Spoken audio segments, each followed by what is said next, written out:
L'égalité homme-femme est un sujet mondial, un sujet universel, qui prend sa racine beaucoup dans les questions d'éducation. Donc c'est un sujet qui concerne les institutions dès l'école, mais aussi au niveau académique, au niveau universitaire.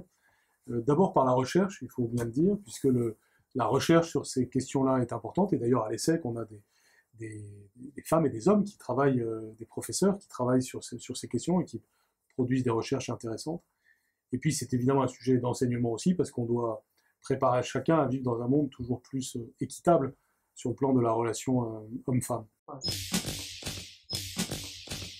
C'est évidemment très bien que vous ayez organisé les Gender Equality Days à l'ESSEC le 8 et le 9 mars. C'était ce qu'il fallait faire de façon évidente. On ne peut pas rester inactif le jour où le monde entier célèbre les droits des femmes. Donc c'était très important de le faire. Mais ça doit cristalliser tout ce que nous faisons tous 365 jours par an sur le sujet. Et c'est pour ça que c'est important ce que vous avez fait aussi pour montrer ce qui se passe toute l'année et puis aussi pour réfléchir sur ce qu'on pourrait faire de plus et de mieux en la matière. J'ai eu une petite expérience en la matière parce qu'il y a environ un an, on a fondé avec quelques amis quelque chose qui s'appelle Jamais sans elle et qui est exactement du même esprit et qui était en fait une idée qu'on a eue à l'issue d'une soirée à plusieurs où on notait qu'il y avait encore beaucoup d'événements où nous allions, des débats publics où il n'y avait que des hommes.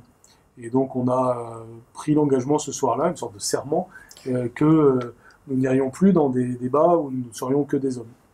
Et c'est pour ça qu'on a appelé ça Jamais, jamais sans elle. Et depuis ça marche.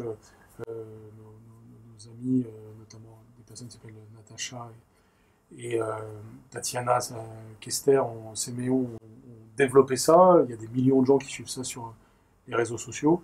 Et c'est un exemple concret d'un engagement qu'on a pris, puis qui se prolonge de différentes manières. Par exemple, avoir des expertes qui peuvent venir dans les médias pour parler de différents sujets, proposer ces listes d'expertes à des médias. Voilà des exemples d'actions que l'on peut faire. Plutôt des personnes que des institutions qui se sont engagées, c'est-à-dire sont surtout des hommes qui s'engagent à ne pas être dans ces situations où l'inégalité est patente. Et donc aujourd'hui, on a une liste de centaines de personnes qui sont adhérents de Jamais sans elle. Bon, alors j'espère qu'il y a 10 ans, j'avais pas des comportements trop infâmes. Donc il y a des choses que je fais depuis toujours. Je ne prétends pas être un modèle d'ailleurs, parce qu'il y a aussi beaucoup de choses qu'on fait inconsciemment. Et là, bon, je pense que peut-être que je suis plus attentif encore qu'auparavant à l'accès aux responsabilités par des femmes. Mais la situation est loin d'être parfaite.